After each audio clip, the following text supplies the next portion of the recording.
Welcome to PolyCast, an official podcast of Apolyton Civilization Site. Daniel Quick. Makahlua. Imran Siddiqui. Cartimandua. With guest co-hosts Impaler WRG. joebreeves. Okay, so let's do the intro. Let me find out what episode this is.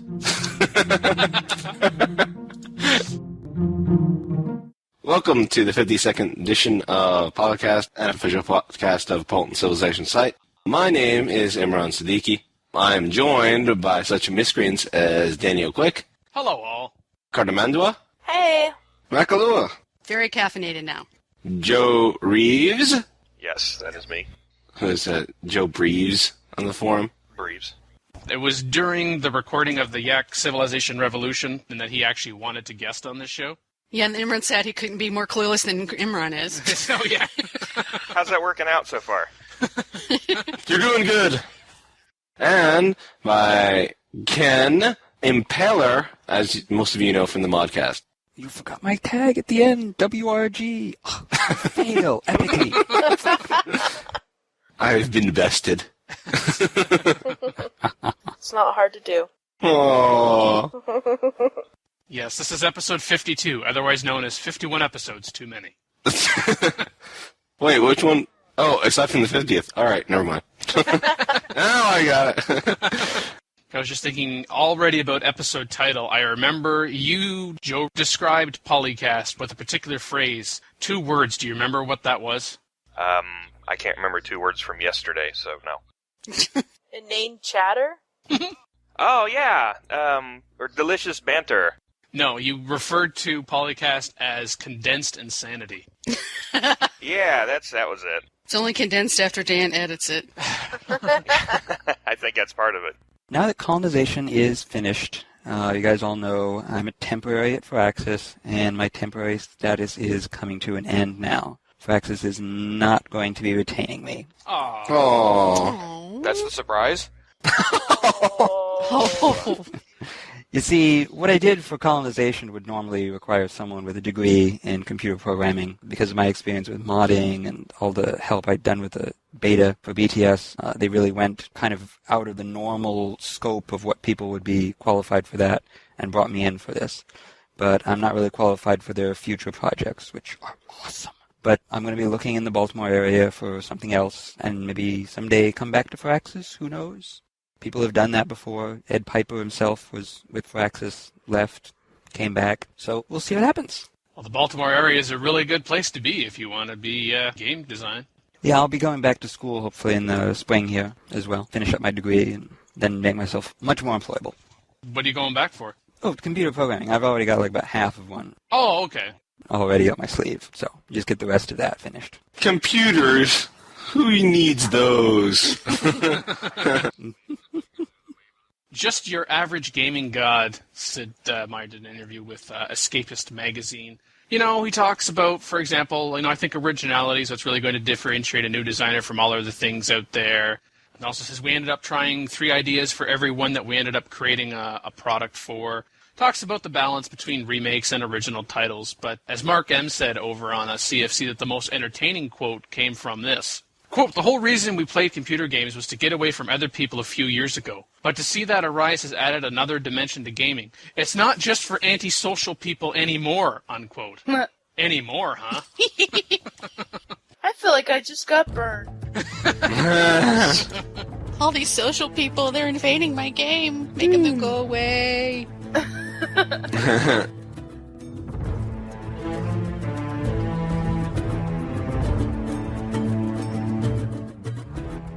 In the news, we talked about Civilization 4 Colonization new information, which is somewhat exciting and somewhat boring.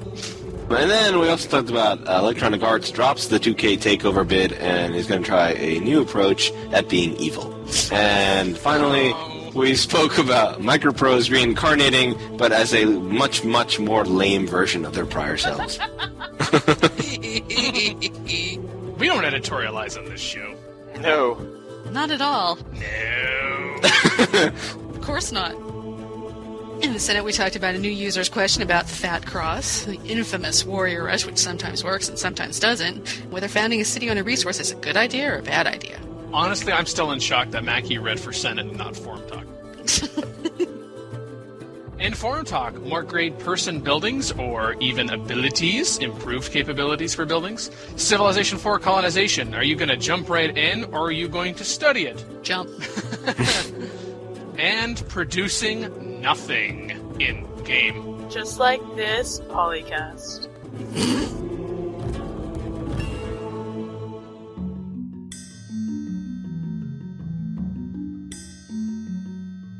Here's what's been making news in the Civ community. All right, so Joey, you're about to introduce the news topics incorrectly? Absolutely. We're going to talk about Civilization 3, colonization. Does that sound good? I've heard of it before. On this episode of CallCast. Now, we want to talk about the Civilization 4 colonization new information. I think we have the Dutch and the English factions to talk about. Indeed we do. It was nice. We got to see pictures of some of the monarchy of the English and the Dutch, and two of the great leaders, whatever faction leaders that will be, available in the game. So for the English, we had John Adams and George Washington, and on the Dutch, I think we had Peter Stuyvesant and Adrian van der Donk. Yep. With their traits as well, which is actually kind of interesting. I didn't think of it last time when we were talking about the leaders, but Stiesavant was actually one of the founding fathers in the first game. Oh. He gave you the customs houses, that's what it was. He's been upgraded. Yes. Because really the rest of the articles is a history lesson. Yeah, I wonder if anyone else realizes those history lessons are just big dumps of the Pedia entry. They just copied the Pedia entry. Big dump. Having worked for IGN in the past, that is kind of the way they work anyway. Okay, that's our post, you know. A big That's dump. a preview. Just copy, paste, edit, send out, you know. At least they have some information. Am I allowed to point and laugh at the powdered wig? Wow. We could do that. And John Adams apparently has tolerant trait, which is, negative 25% crosses needed for immigration. And he's libertarian, which means 25% more Liberty Bells in all settlements. Yeah, the tolerant trait is what they both share, and it's essentially the English trait. Washington also has the discipline trait as opposed to the libertarian trait, which is basically negative 50% soldier equipment required. On the Dutch side, I think they both have mercantile, it seems. Yep. They both have mercantile, Van der Donk and Stuyvesant, which means market prices are less sensitive. Van der Donk has a charismatic, which is 100% time between tax increases, and Stuyvesant has industrious, which means 25% hammers in all settlements. Yeah, I don't play either of them.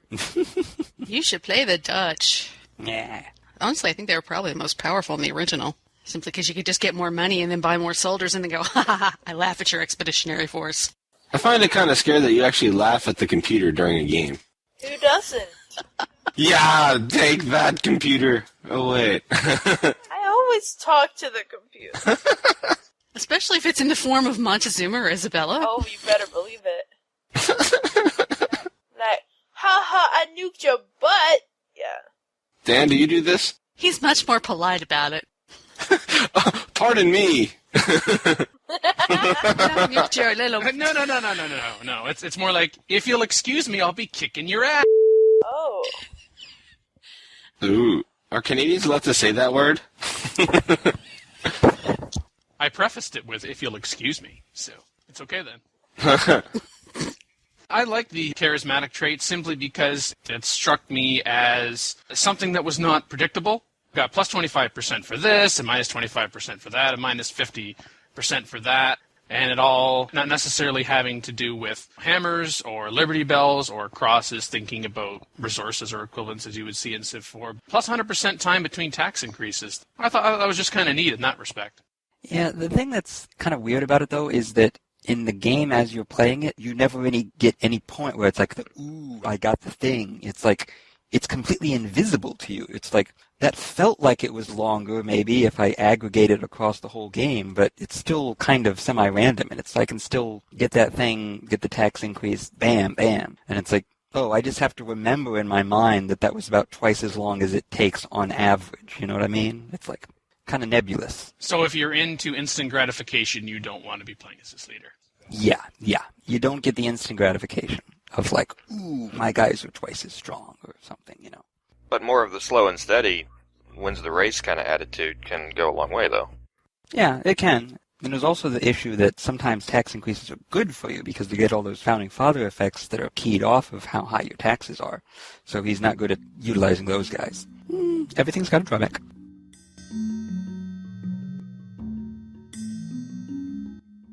Electronic Arts drops the 2K takeover bid and is going to try a new approach. Yes, it was... Yeah. Yes. Yeah. Very plain, yes. So after it's like, this is our deadline. No, okay, this is our deadline. No, this is really our final deadline. Okay, we'll extend it one more. No, we'll do it one more time. No, we're going to do it one more time. That's it. Goodbye. I can't put up with you. We'll try a new approach. We're going to throw all these terms at you, like due diligence and stuff. Yeah, that really has something to do with it other than, no. It's a little like the Microsoft Yahoo takeover where it was going to happen, didn't happen, going to happen, didn't happen, and everybody was afraid of it going to happen. I, for one, thank God every day that it didn't. Don't you all feel like EA's getting a little bit too powerful in the publishing realm anyway, and they're a little too controlling? You know, think back of your Westwood Studios. Bullfrog and Origin, and there's a whole long list. Yeah. I think it's good not to have too much control under one hand. I mean, competition is good. I'm a capitalist. I like competition. Well, I mean, having a variety of different studios also means that if some idiot gets in charge on one of them and decides to go after a certain, goal, that it doesn't impact half of the game studios in the entire country. Right. So, you can... if you have a lot of different game publishing firms, what you can do is if one of them has an idiot, well, that doesn't impact the entire industry necessarily. We're unfortunately seeing that happen through the sheer size of Electronic Arts, though, where broad sweeping changes are changing 25% of the games that would be released this Christmas. And I'm not talking from one publisher, I'm talking game-wide. They make one decision and entire swaths of games have been canceled. If they wrap that up inside with Take-Two, even more titles we'd see get either diluted or destroyed. Yeah, it seems like they're trying to turn themselves into a big media conglomerate like Warner or Viacom. And computer and game industry, I don't think that's a healthy model to take from because we need the competition. And while we need some publishers that have deep pockets that can take a risk on things, we don't want it to be all Madden clones and Sims clones and that kind of stuff. Right. Electronic Arts has been making some really good strides recently, and I'm saying in the last month, to try and bring the gamer back into the game. But I think for the past 3 or 4 years, it's been so dominant, and we have the games, you're going to play them, and you're going to like them because you have no choice. They've got some ground to make up. They've got some serious ground to make up in order to bring it back to that gamer style. If you think back way in the early days of Electronic Arts where it was all about the game designer, they used to have a jacket leaf that had a portrait of the game designer and a little biography, and then it became just a game publishing machine where it was just title after title after title and sequel after sequel and no original content. They have some ground to make up because of those days. Yeah, the past year or so where they've been saying they're changing things, it's not going to make up for the decade. Yeah, exactly. If you can't tell, I'm kind of passionate about that topic. Both of us, apparently. Yeah. I miss the old days. I miss the old days of Electronic Arts where they were a developer and a publisher as opposed to just churning it out. And I would hate to see my beloved Civ or any of the Take-Two properties fall under that. What do we want? Grand Theft Auto 2008, Grand Theft Auto 2009, Civilization 2009. I'm not into it. And I don't want to see Brett Favre on the cover of Civ anyway. Oh. Pretty sure that would be blasphemous. Blasphemy.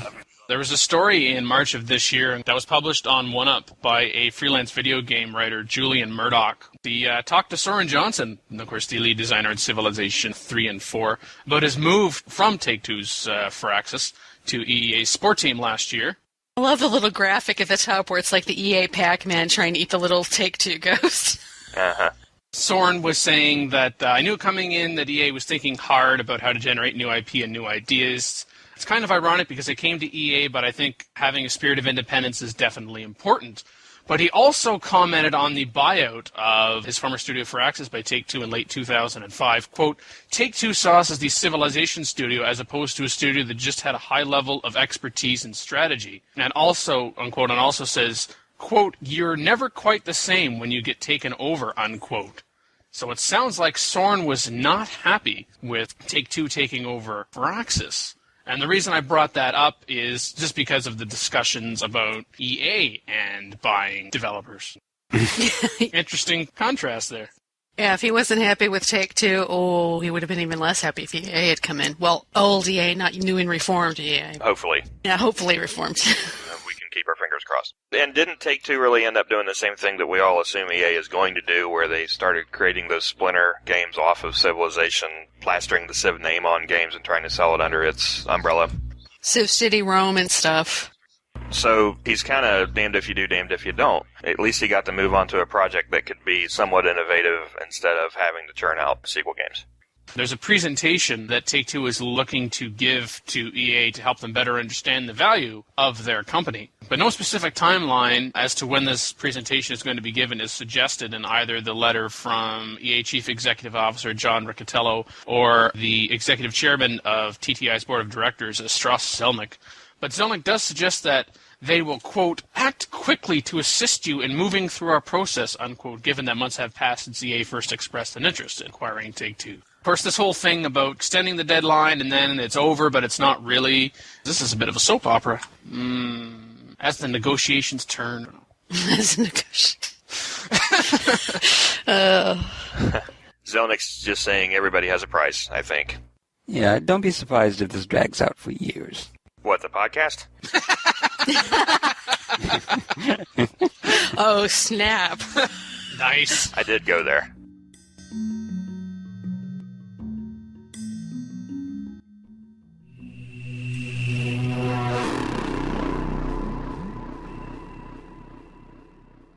MicroProse potentially coming back to life. That's what reincarnate means. Products, people, and perspectives. Yeah, I have some opinions on this article, but... No, really?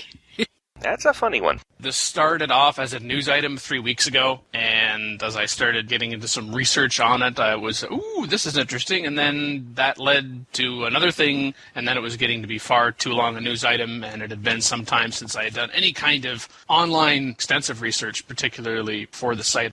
I really hadn't seen a lot of news about this. I mean, this new MicroProse, now MicroProse Systems with a lowercase p, been keeping a low profile, relatively speaking, and so there are lots of other things going on in the industry to attract people's attention, but I wanted to bring all the bits and pieces that I could find together in one spot. So take from it what you will.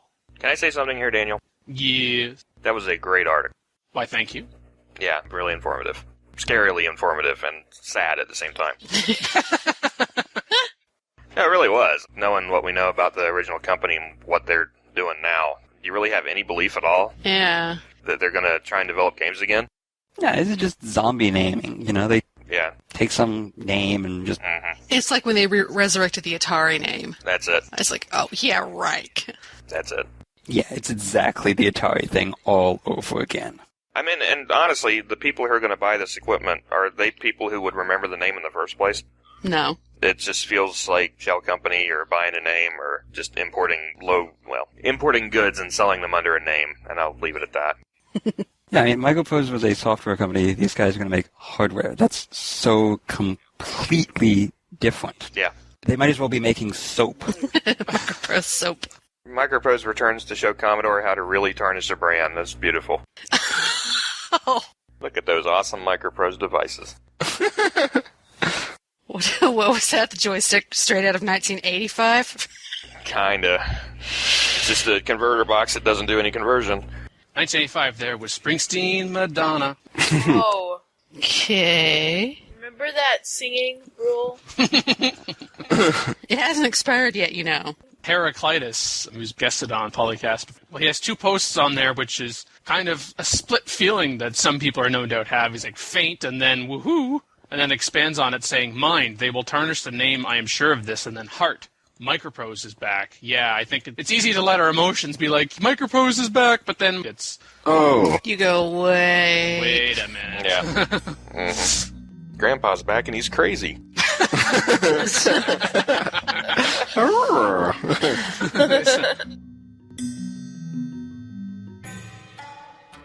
Got news? Email news@apolyton.net or send a private message to DanQ, Locutus, or one of the other news editors.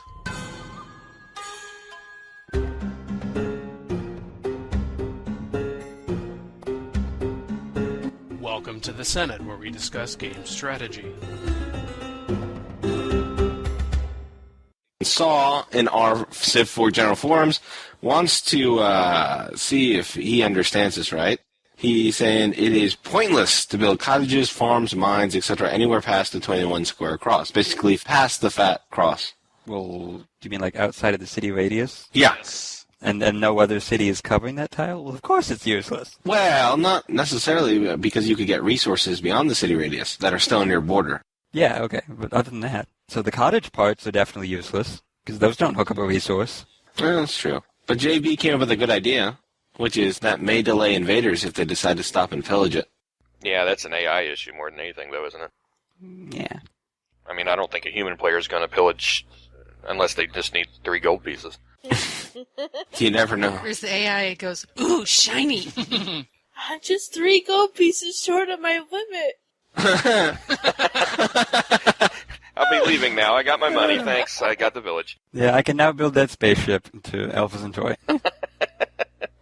So it's not pointless. See, it's perfect. It's tragedy. Anyway, Thiemann also points out that also you can build forts and railroads and roads outside your 21 square fat cross, which is, of course, we know that you should build roads and railroads so you can connect your cities, as well as getting resources. And you can build forest preserves next to empty tiles in hopes that the forest will grow into other adjacent tiles as well. He also points out you can build mines on hills on the slight chance a resource might be discovered there. Oh, and I didn't know this, but you can build cottages on tiles next to jungles in order to stop them from expanding. Because who wants a jungle? You could just chop down all the jungles, though. Yeah, but that's like... What about the environment? Yeah, I know, it's global warming and all that sort of Screw thing. the environment. I'm going to report you. Oh, all the cute little things that live in the... The things.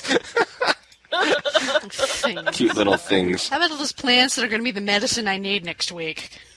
But another nice thing about the forest could help minimize global warming in that I've noticed this, that if that effect strikes that particular tile with the forest on it, it'll eliminate the forest first before it goes after the base terrain. So, for example, instead of grasslands with forest, there goes the forest, but you still have the grassland. Mm-hmm. The possible upside, downside, depending upon your circumstances, is if you keep a forest within your territory, you're giving a 25% defense bonus to units upon it. That's really bad. Yeah. Yeah. As for forts, and I think we talked about this, how the AI likes to build forts on resources outside of its any city radius there. I wouldn't do that, of course, because that would destroy, for example, if you had a mine on a hill. If there's a resource there, don't put a fort there instead. Unless you don't need it, and you're really, really desperate, and that's kind of a choke point. I mean, that's a very situational thing. And again, be wary of placing any forts that's near your border and accessible by the enemy in a turn. You at least don't have units of your own in, because there's another 25% defense boost. The infamous Warrior Rush. Blitzkrieg 1980 has said he's only done it twice, and one time he only earned 1 city with it, and the other he got 2 workers, but basically he wants to use a Warrior Rush and feels that he's not getting the results that he expected when he read about this wondrous result. And he's wondering how many people do the Warrior Rush and why. Frankly, I've never done this before, but I don't know if any of you all have. Very situational. I'm in that rarely category on the poll, which is actually just so far edging no, never. Yeah, and he also specifically mentioned the Earth 18 map, whereas if you're playing Rome or any of the other European civilizations, you've got a few targets just sitting right around you. And the AI, even in their first turns, will often send their warrior off to explore. So if you can get a couple of extra out before they bring their warriors back, you can just walk right in. But it is, yeah, one of our catch things. It's very situational. I've mentioned it before, but I'll mention it again. When you do a custom game and you do a dual-size map and 18 civs, oh yeah. And the concept of warrior camping is discussed. It says you don't attack anything, but just fortify a few warriors near his cities. Then this person says the AI is too scared to let settlers or workers come out of the city. So he's basically doomed to build archers until the end of time. Once you've got catapults, you can easily take his cities. This is from Siesta Guru. Yeah, that's a pretty cheesy strategy. Yeah. See, I'd rather, if I was going to do a warrior rush, I'd have, I don't know, say 5 or 6, and I'd just plant them right outside the border, and then I would declare war. One possibility. And of course, once you get to archers, then it's all over. And from what I read, what difficulty level is it that the AI starts with archery? Prince? So it's claimed in this thread. Of course, I've never played a Prince, so what the hell would I know? I'm a noble player, so I was just like, oh okay. The Me and Team says that he doesn't equate warrior rushing with stealing workers, and I'd agree with that. You're saying the rush was with the intent of capturing the AI capital very, very quickly. I'm already thinking into the possible chariot and horse archer rush or swordsman. Yeah, exactly. Deep Blue mentions that. Warrior rush? Nah. Not so much. Yeah, I never do it. Yeah, it's a big gamble. If you sink all your production into making units and then you fail on that attack, you're screwed. Mm-hmm. Your tech's behind and expansion behind, and you're dead. If you're playing Civ Rev, the warrior rush will work. Yeah, absolutely. But that's a very different game. Especially if you army them up. Yeah. You can spend your first 10 things building out warriors. It's not going to even hurt you. The only thing that's going to hurt you in that case is the amount of distance that they have to traverse and the potential that they've researched archery or some such, and they have an archer sitting there and just plucking you off as you try and throw yourself against the walls. Yeah, but it's much more doable than in Civ 4. Absolutely. As are most things in Civ Rev. Well, just definitely a different strategy. Yeah. But with a warrior rush in Civ 4, if you see that got some warriors and you've invested all that, and you go to the rival borders and you realize, oh shoot, they have archers, take into account how many archers they have, and then also look around and see if there are some mines, for example, that you can pillage, so you could at least slow down how quickly they're able to turn them out. Even if that fails, maybe if you're really, really, really lucky, you will have a decent kind of treasury, and you could, you'd have to move your warriors back within your cultural borders to upgrade them. J-Rex Chandler posted that's titled Found City on a Resource and asked if there's any way that he can build the necessary improvement on the tile after he's done it. No. All right, moving on. Next question. Yeah, just don't do it unless you are under an extreme military threat and you need to protect a strategic resource. Mm. That's really the only situation in which I would do it. Like, you need to fend off some unit, and you have some horses, and they could take the horses. They could pillage the horses. So you build a city on the horses. So that's it. You do get the resources that it's on top of, but you can't, of course, do any improvements. So, there you go.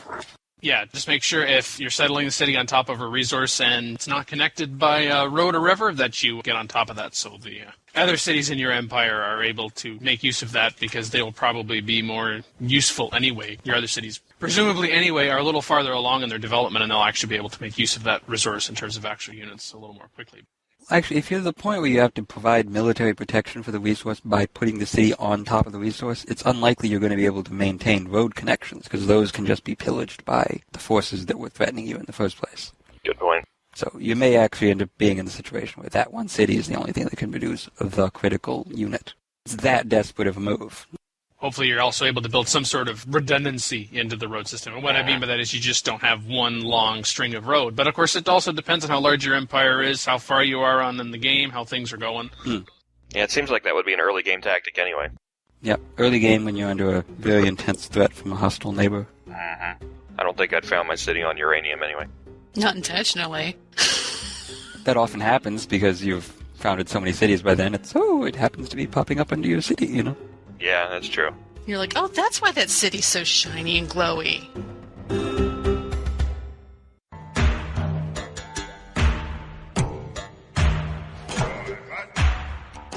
This is Forum Talk, where we investigate hot Civ issues in the forums.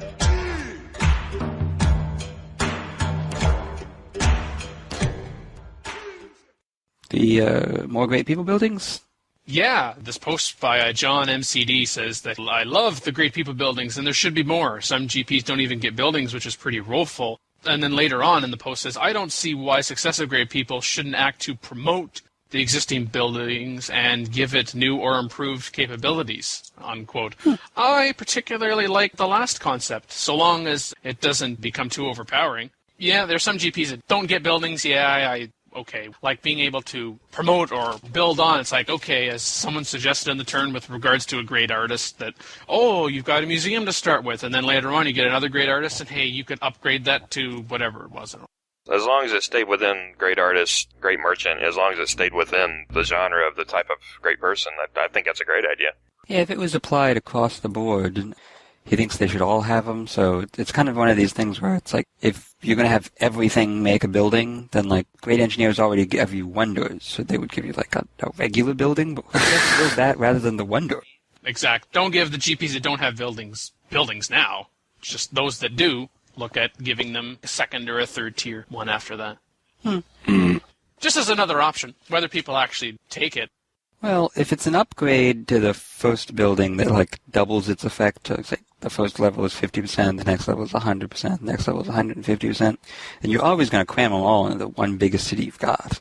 People build academies now in the biggest city, and then the second biggest city, sometimes the third biggest city, but by that point you've tapped all your best cities and you can't build anymore, and you just pop technologies. If it was this, it would be, oh, I'm going to build all of those in my best city. It would always end up being in the same place. You could build a national museum that you could add an engineer to and give you maybe 5% more beakers in all cities or something, or 1%. So it would be like a combination of different types of people? Yeah, so you'd have your central national museum, and then you sacrifice one of your GPs to get a 1% or 2% more gold pieces, or 1% or 2% more beakers or hammers, and then you price those GPs early in the game so you get a 2% boost throughout the existence of the Civ. Well, if it was early on in the game, that 1 or 2%, that would be... It would be monstrous. Well, I mean, you don't mean 1 or 2%, you mean like +1 or +2? Is that... I think, well, yeah, a percent would be nuts, but I mean, they do that within Civ Rev. Anything less than 10% is worthless. In Civ 4. Really? You think so? In my opinion. Yeah. You realize a 10% bonus, you have to have 10 of something just to get 1. I think if you have 20, 30, you're getting only 2s and 3s and 4s. The amount of production you have to utilize those bonuses that a lot of people use in mods of like, oh, this guy gives you plus 10% that. It's like, anything less than 25% I just consider to be just nothing. It's like not even worth bothering with. Okay. I'm sorry. No apologies are necessary on this show. Well, the only apology that should be made is, I'm sorry I started the show, I'm sorry. I know some people would like me to say that, but I'm not going to.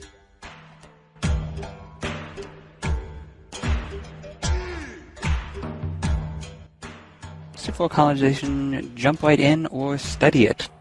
Well, if you've played the original, you just jump right in. If you haven't played it, then you study it. Pretty much my assessment. And if you've played Civ 4, you could probably also jump right in, because while it's going to be different, the basic mechanics are still going to be similar, at least. No, if you've only played Civ 4 but not colonization... Well, I mean, like, you know how to move your ships and things like that. Oh, yeah, you can do that, of course. Besides, learning from messing up is fun. As good as the manuals with Civ games can be, even though I'm not familiar with the original Colonization, but I am Civ 4, I'm just going to jump right in, start directly with a regular game, and if I get pwned, which probably will happen many, many times, then so be it. Yeah, back when games used to take like an hour to install, that's when I read the manual, but now they install so fast, it's just like, oh, I'll just jump in. We had thought about how people would come to it to be able to control the things who hadn't played Colonization before, but had played Civ 4. And you'll certainly be able to control it, like you're saying. You'll know how to move things around, since that's exactly the same. But we figured everyone knows how to move shit around. It's like, you click the thing and you click where you want it to go. That's been the standard for like 10 years now in every type of game. Who doesn't know how to do that? So in this poll, 15 said start directly with a regular game. 10 said start directly with the tutorial. One person will read the readme.txt file, then play. README, the README text file never has anything even remotely related to gameplay.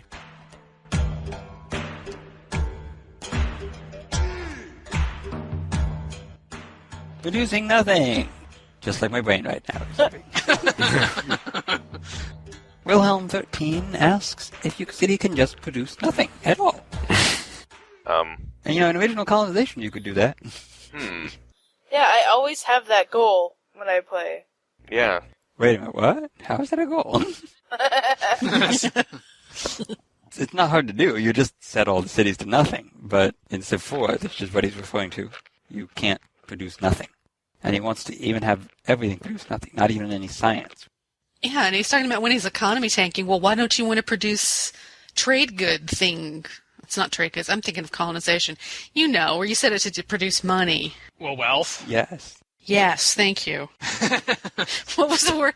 I haven't had to do that in so long, so. It would be nice to just make nothing instead of having to delete everything as soon as it is made over and over. Huh. Why does he have to delete all these things? I mean, like, is this some kind of, like, anti-play tactic?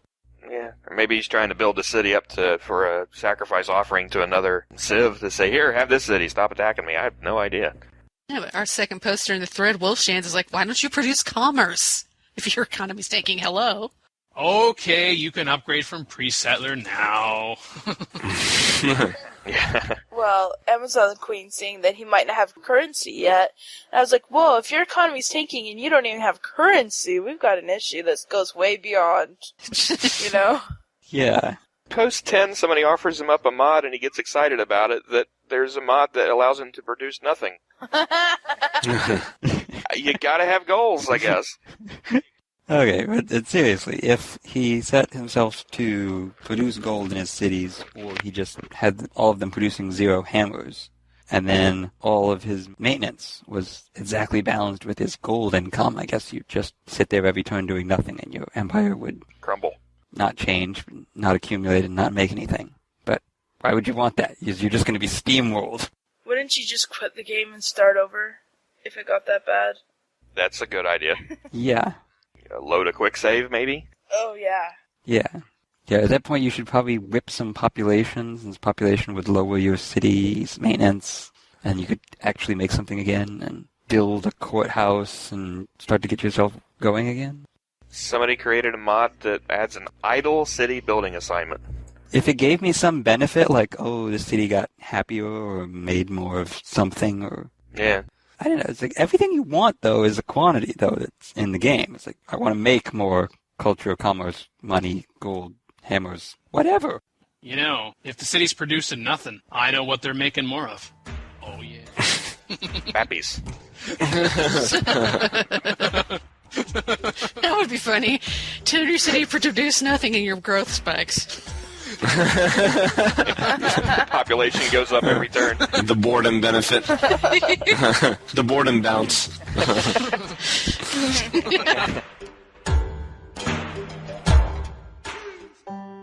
Call in today. In North America, the number is 301-637-7659. That's 301-637-POLY. In Europe, 44121-288-7659. That's 44121-288-POLY. You can Skype us at the PolyCast or email us at polycast@apolyton.net. For more information on PolyCast, our sibling show ModCast, or about PolyCast in general, Log into the series official website at polycast.apolyton.net.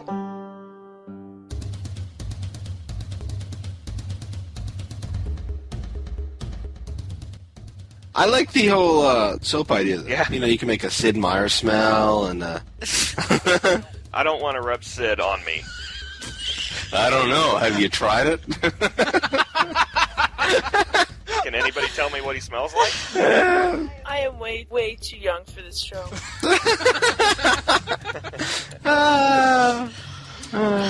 We need to be on at a later hour or something. Don't disturb the kids. I know, PolyCast After Dark. Oh, Bow wow, chicka bow wow.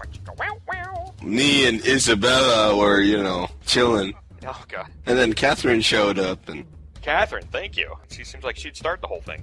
you know, you'd have to have a surprise in the middle. You know, like, ooh, this gets better. you know what? What? That's enough of your little sick fantasies.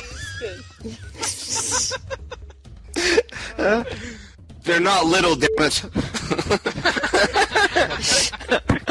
What you talking about? Any minute now they're going to bring in Boubica. Now, don't tell me you haven't had a fantasy about Genghis. No, I haven't. wow.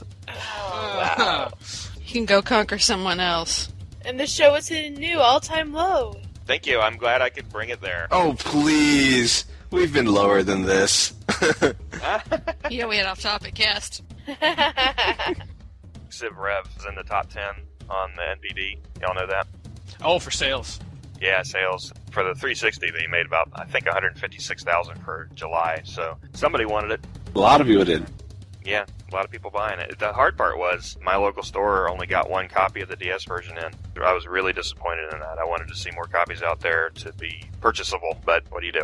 Yeah, I think the Xbox 360 version is the most popular one, right? Followed by PS3, then the DS. Yeah, a lot of that goes with console share right now. 360 is still in front in the US, although the DS is destroying both of them, but strategy games aren't going to be the DS's strong point. Cooking games, now it's got them. Did you say cooking games? Yeah, cooking. I did. Cooking Mama? Nobody knows? Well, I saw it in the store, but it looked dumb. Yeah, but hey, it's a top seller. Cooking? You're not allowed anymore. I didn't say I bought it. It's just I know of it. I mean, how many different Nintendogs cartridges were made for that thing? There's 4 different versions, and they're all million sellers. Really? I was just saying because, you could actually cook yourself. I mean, you don't need a game. Hey. When I think of cooking games, I think, new recipe, like... That's I cook for myself, but I think Cooking Mama looks interesting. Oh. Oh, God. You've gotten necky, too. We'll do a review of that next time. Thank you for listening to episode 52 of PolyCast, an official podcast of Apolyton Civilization Site. We have been joined by myself. I got to refer to myself first. Yay. Also by Annalee, who goes by Cartimandua. Hey, bye. Makahlua, who prefers Mackie. Hi, bye. Imran Siddiqui, who prefers Imran Siddiqui. I would have said Dan last, but bye. Returning guest co-host Ken, Impaler WRG Ferland. Yo. If you want to hear more from Ken, listen to the latest episodes of ModCast, our sibling show. And joined by first-time guest co-host Joe Reeves, who goes by Joe B. Reeves. Bye. Thank you, and I really appreciate the opportunity. Oh, you're welcome. If anyone wants to hear more from Joe, check out our Yak Civilization Revolution special. Did you actually think this was an opportunity? Opportunity for what? Entertainment for free. Do you think I'm not putting this on my resume?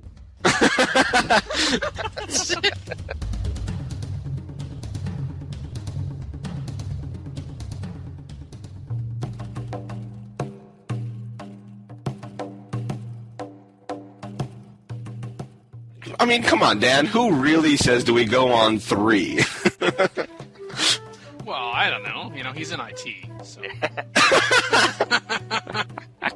Do we go on 1010101, or do we go on... Just want to make sure some people don't want their real names out there. I'll probably regret it. You don't regret actually being on here? No, not yet. I've been regretting it for 52 episodes. Yes, and you point to the screen, and it's like, here, see this? You need to suck less in this area, Okay, I get Senate. In the Senate, we talked about... Wait. Yes, we did. We talked about no wait, really. I missed that topic. Did I just kill the conversation? There was a conversation? Oh, don't worry. We'll all take turns killing the conversation. Also joined by first-time guest co-host Joe Reeves, who goes by Joe... Crap. And we're joined by Joe Reeves, who goes by... I'm crap. Right? Yes. Right. Yes. Yeah. So think about it. Well, we did, and you see, nobody disagreed, so what's really there Well, to say? okay. So I'm a genius. Returning guest co-host Ken, Impaler WRG Ferland. Yep. That was anticlimactic. Now it's my turn to kill the topic, Joe. See? You're not the only one. And joined by first-time guest co-host Joe Reeves, who goes by Joe B. Reeves. Crap.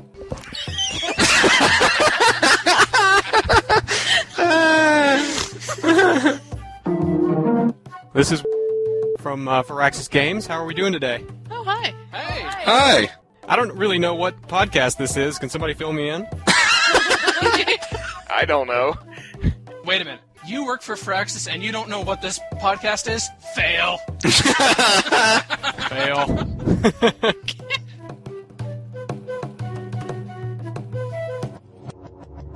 Record date? August 30th, 2008. Sound clips copyright Civilization 4 and the Warlords and Beyond the Sword expansion packs. MicroProse theme copyright of MicroProse Systems. Copyright 2008 Apolyton Civilization Site at apolyton.net.